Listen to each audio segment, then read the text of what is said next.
पश्चिम बंगाल गंवाने और 20 लोकसभा सांसदों की भीषण बगावत झेल रही ममता बनर्जी और अभिषेक बनर्जी ने दिल्ली में डेरा डाल दिया है। 48 घंटे के भीतर पहले ममता और अब अभिषेक बनर्जी का सोनिया राहुल गांधी से मिलना बड़ी राजनीतिक खिचड़ी की तरफ इशारा कर रहा है। तो क्या बची कुची टीएमसी का कांग्रेस में विलय कराने के प्लान पर ममता बनर्जी काम कर रही हैं? अगर ये विलय हो जाता है तो क्या बंगाल में बीजेपी का गेम बिगड़ सकता है? क्या ममता की पार्टी का कांग्रेस में विलय होने जा रहा है? नमस्कार, मैं हूं आकांक्षा और आप देख रहे हैं न्यूज 18 का डिजिटल प्लेटफॉर्म।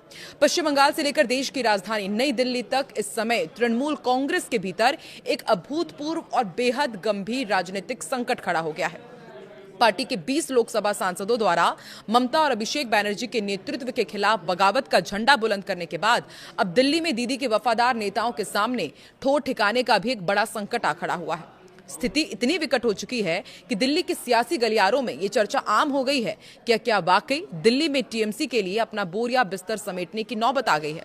जो पार्टी कभी केंद्र की राजनीति में किंग मेकर की भूमिका निभाती थी, आज उसके बड़े नेताओं के पास दिल्ली में प्रेस कॉन्फ्रेंस करने या फिर दरी बिछाकर बैठने तक के लिए अपनी खुद की कोई सुरक्षित जगह नहीं बची है। ये संकट सिर्फ राजनीतिक नहीं बल्कि पूरी तरह से बुनियादी ढांचे और रसूख के खत्म होने का सीधा संकेत दे रहा है। मीडिया में छपी एक बेहद चौंकाने वाली एक्सक्लूसिव खबर के मुताबिक टीएमसी के बागी सांसदों को लेकर मचे भारी घमासान के बीच बैरकपुर के सांसद पार्थ भौमिक ने नई दिल्ली स्थित अपने उस सरकारी बंगले को आधिकारिक तौर पर खाली करने का फैसला किया है जो अब तक राष्ट्रीय राजधानी में पार्टी के मुख्य ऑपरेशनल बेस के रूप में काम कर रहा था।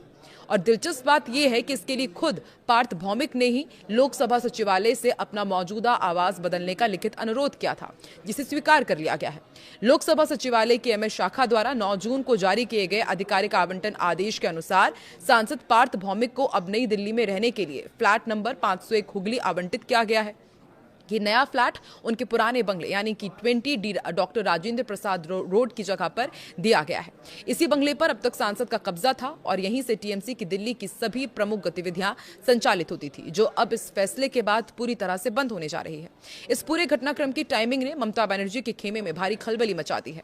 मीडिया रिपोर्ट्स के मुताबिक टीएमसी के 20 लोकसभा सांसदों ने पहले ही पार्टी नेतृत्व के खिलाफ खुली बगावत करके अपना एक बिल्कुल अलग गुट बना लिया है। इस बागी गुट का साफ दावा है कि बैरकपुर के सांसद पार्थ भौमिक भी उनके साथ इस मुहिम में शामिल है। यही वजह है कि पार्थ भौमिक ने कालीघाट यानी कि ममता बनर्जी के निवास के वफादार नेताओं को अपने बंगले का इस्तेमाल करने से रोकने के लिए खुद ही उसे सरेंडर करने का बड़ा दांव खेल दिया है। वहीं बीते 48 घंटे से दिल्ली में ममता बनर्जी और अभिषेक बनर्जी का 10 जनपद का परिक्रमा कई सवाल खड़े कर रहा है। सोमवार को पहले ममता बनर्जी की इंडिया गठबंधन की बैठक में कांग्रेस की पूर्व अध्यक्ष सोनिया गांधी से मुलाकात होती है और फिर 24 घंटे के अंदर ही मंगलवार को ममता 10 जनपद एक बार फिर से सोनिया गांधी से मिलने पहुंच जाती हैं। अब बुधवार को एक बार फिर से अभिषेक बनर्जी सोनिया और राहुल गांधी की चौखट पर पहुंचे हैं। तो क्या टीएमसी और कांग्रेस में कुछ खिचड़ी पक रही है या फिर ममता बनर्जी ने बची कुची टीएमसी को कांग्रेस में विलय का प्लान तैयार कर लिया है? पश्चिम बंगाल विधानसभा चुनाव में सत्ता गंवाने के बाद से ही ममता बनर्जी की ऑल इंडिया तृणमूल कांग्रेस ताश के पत्तों की तरह बिखर रही है। कोलकाता से लेकर दिल्ली तक पार्टी के भीतर मचे महासंग्राम ने अब एक और नया और चौंकाने वाला मोड़ ले लिया है। बीते 48 घंटों में देश की राजधानी दिल्ली के सबसे रसूखदार राजनीतिक पते 10 जनपद पर जो कुछ भी घटित हुआ है उसने भारतीय राजनीति में एक नई बहस को जन्म दे दिया है कि क्या बची कुची तृणमूल कांग्रेस का अब कांग्रेस में विलय होने जा रहा है। इस कयास को दरअसल हवा दी है खुद ममता बनर्जी और उनके राजनीतिक उत्तराधिकारी और टीएमसी राष्ट्रीय महासचिव अभिषेक बनर्जी की सोनिया गांधी और राहुल गांधी के साथ बैक टू बैक हुई अत्यंत गोपनीय बैठकों से। दिल्ली में विपक्षी इंडिया गठबंधन की बैठक के बहाने शुरू हुआ यह सिलसिला अब पूरी तरह से 1-to-1 संकट मोचन बैठकों में तब्दील हो चुका है। सोमवार को आपको बताते हैं दिल्ली के कॉन्स्टिट्यूशन क्लब में इंडिया ब्लॉक की बैठक के दौरान सोनिया गांधी ने ममता बनर्जी को गले लगाया और राहुल गांधी ने बेहद गर्मजोशी दिखाई। बंगाल में करारी हार झेल चुकी दीदी के लिए यह बड़ा नैतिक समर्थन था। फिर मंगलवार को क्या हुआ वो भी आपको बताते हैं। ममता बनर्जी अचानक 5 साल बाद सोनिया गांधी के घर पहुंची। करीब 1 घंटे तक बंद कमरे में बातचीत हुई। ठीक इसी वक्त कोलकाता में ममता के घर सीआईडी की टीम दाखिल होती है और फिर बुधवार यानी कि अब इस सिलसिले को आगे बढ़ाते हुए अभिषेक बनर्जी भी सोनिया गांधी के चौखट पर जा पहुंचे हैं। उन्होंने सोनिया गांधी और लोकसभा में विपक्ष के नेता राहुल गांधी से बेहद अहम मुलाकात की। पश्चिम बंगाल में चुनाव हारने के बाद से टीएमसी की परेशानी बढ़ती जा रही है। तो क्या वाकई टीएमसी का कांग्रेस में विलय होने जा रहा है। राजनीतिक गलियारों और सोशल मीडिया पर यह चर्चा जोरों पर है कि क्या ममता बनर्जी अपनी पार्टी का अस्तित्व बचाने के लिए इसे दोबारा कांग्रेस में विलय करने का मन बना रही हैं। गौरतलब है कि ममता बनर्जी ने साल 1998 में कांग्रेस से अलग होकर ही टीएमसी का गठन किया था। एक्सपर्ट्स और इनसाइडर सोर्सेस की माने तो अभी पूर्ण विलय की आधिकारिक घोषणा होने की संभावना कम है, लेकिन पर्दे के पीछे संसदीय विलय या बेहद मजबूत राजनीतिक गठबंधन की खिचड़ी जरूर पक रही है। इसकी 3 सबसे बड़ी वजह है। पहली, कानूनी मजबूरी। टीएमसी के 20 लोकसभा सांसद डॉक्टर काकोली घोष दस्तीदार के नेतृत्व में बगावत कर चुके हैं। यदि ये सांसद लोकसभा अध्यक्ष को अलग गुट की अर्जी देते हैं तो संसद में टीएमसी का वजूद खत्म होने की कगार पर आ जाएगा।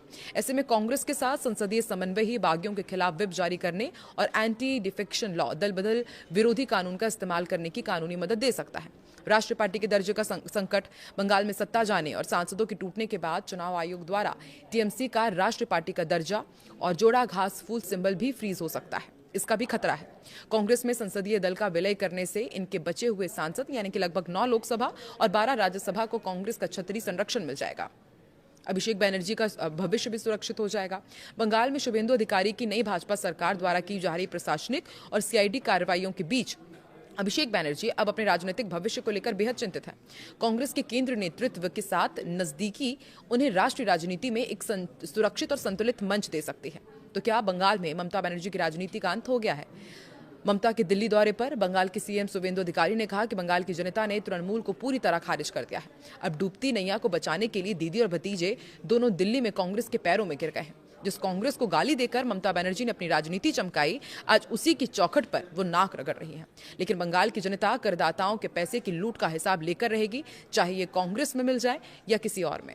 वहीं टीएमसी के राज्यसभा नेता डेरेक ओब्रायन ने इन अटकलों को खारिज किया और कहा कि ये मुलाकात केवल इंडिया गठबंधन की एकजुटता और केंद्र और राज्य सरकार के राजनीतिक प्रतिशोध के खिलाफ रणनीति बनाने के लिए है। देखिए, अब ये कहा जा रहा है कि इतिहास खुद को दोहरा रहा है। ममता बनर्जी की राजनीति का चक्र जहां से शुरू हुआ, आज संकट के सबसे गहरे दौर में वो वहीं लौटती दिख रही हैं। पूर्ण संगठनात्मक विलय ना भी हो तो भी संसद के भीतर टीएमसी का कांग्रेस के साथ पूरी तरह समाहित हो जाना अब केवल समय की बात लग रहा है। 10 जनपद के बंद कमरों से निकलने वाली ये सियासी हवा अगले कुछ दिनों में भारतीय संसद के भीतर एक बहुत बड़े संगठनात्मक फेरबदल का कारण बनने जा रही है। इसमें अब कोई शक नहीं रह गया है। आपको क्या लगता है कि क्या टीएमसी का कांग्रेस में विलय होगा और क्या अब ममता बनर्जी कुछ नया मास्टर स्ट्रोक चल के अपना वो जो जादुई करिश्मा है फिर से उसे कायम कर पाएंगी? कमेंट सेक्शन पर अपनी प्रतिक्रिया जरूर दें।